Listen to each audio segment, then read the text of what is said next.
Welcome in. We're looking and trying to aggregate the information we have seen over the last 24, 36 hours when it comes to Iran and the Middle East and everything that is transpiring. So today, we're going to take a look at that, see the implications, and glean what we can from what is out there in the open. Now, before we move over to what's happening in the Middle East, let's look at home side, what is happening here. Now, this got posted last night on Shaw Air Force Base's Facebook page. I have not seen any other Facebook pages or public releases from the Air Force or any other military branches this far, but this can give you an inkling of how this is going to go. So base access as well as uniform wear. So the Trusted Traveler program has been suspended at Shaw Air Force Base, meaning that everyone who was previously vetted as a civilian, they now have to check in and be sponsored by a Department of War ID card holder to get access to base. But this is not the biggest piece of it, I think. The big piece here is off-base uniform wear policy. Now, this could just be out of an abundance of caution that's going on, but military personnel are no longer authorized to wear their military uniform off base coming from Shaw. Now, this is an F-16 base. This was my last base there. A lot of these pilots were flying in Operation Midnight Hammer. We got a podcast coming out about that, hopefully here in the near future, but they must travel to the installation and from the installation wearing a civilian attire. And then when they get to work, they can change into their military uniform, do their duty. But this applies to all off-base travel and trips. So if it's just a short trip to grab lunch, they have to change into civilian clothes. Now, again, this could be out of an abundance of caution. Most likely that's what this is. There could be a threat out there. And again, if you're wondering why we do something, okay, yep, it could be cautious. But if you put your perspective from a propaganda standpoint, Iranians, they obviously have fallen under attack. The regime has fallen under attack. If they're able to hit a U.S. military member, military assets such as a plane, a ship, that is a huge win when it comes to their propaganda machine, their military apparatus.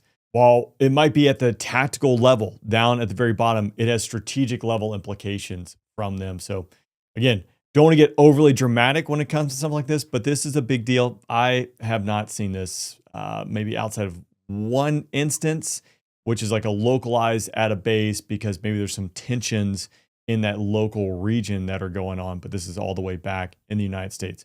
Okay, let's pivot into what we have seen transpired in the Middle East over the last 24, 36 hours.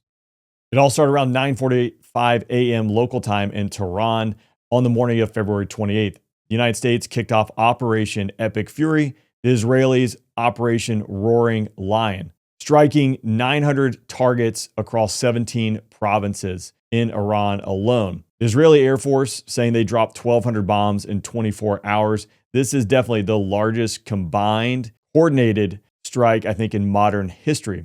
The targets range from key leadership, command and control, air defenses, missile sites, military airfields, and naval vessels all simultaneously. And definitely the big headline, if not the biggest, the Supreme Leader Ali Khamenei is dead.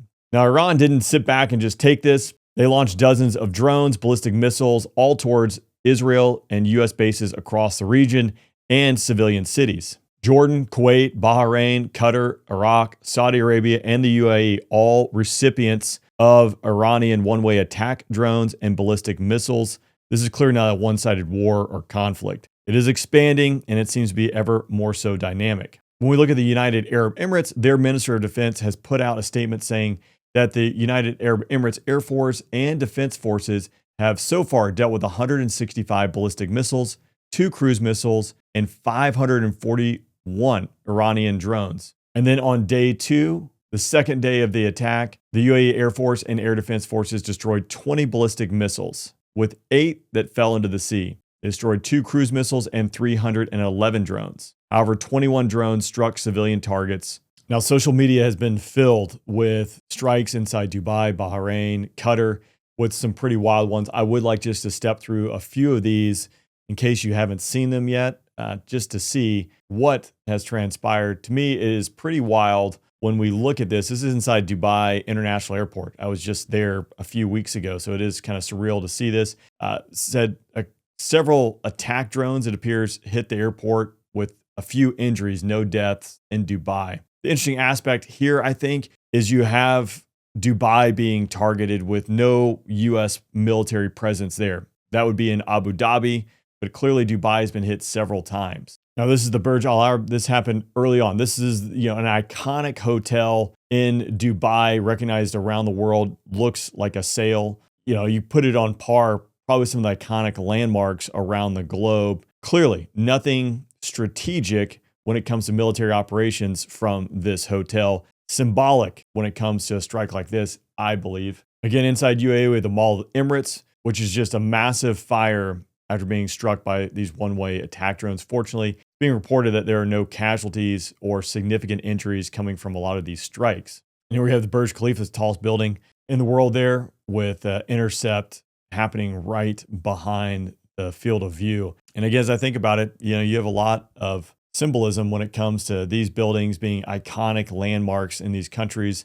For Iran to get a hit, it's definitely a punch and an attempt to put a black eye. Now, there are unconfirmed reports that an F-35 took out a MiG-29. We'll see if that actually is true or if it might be satire. However, there is undated footage which claims to be on the first day of this conflict of a MiG-29 flying over Tehran.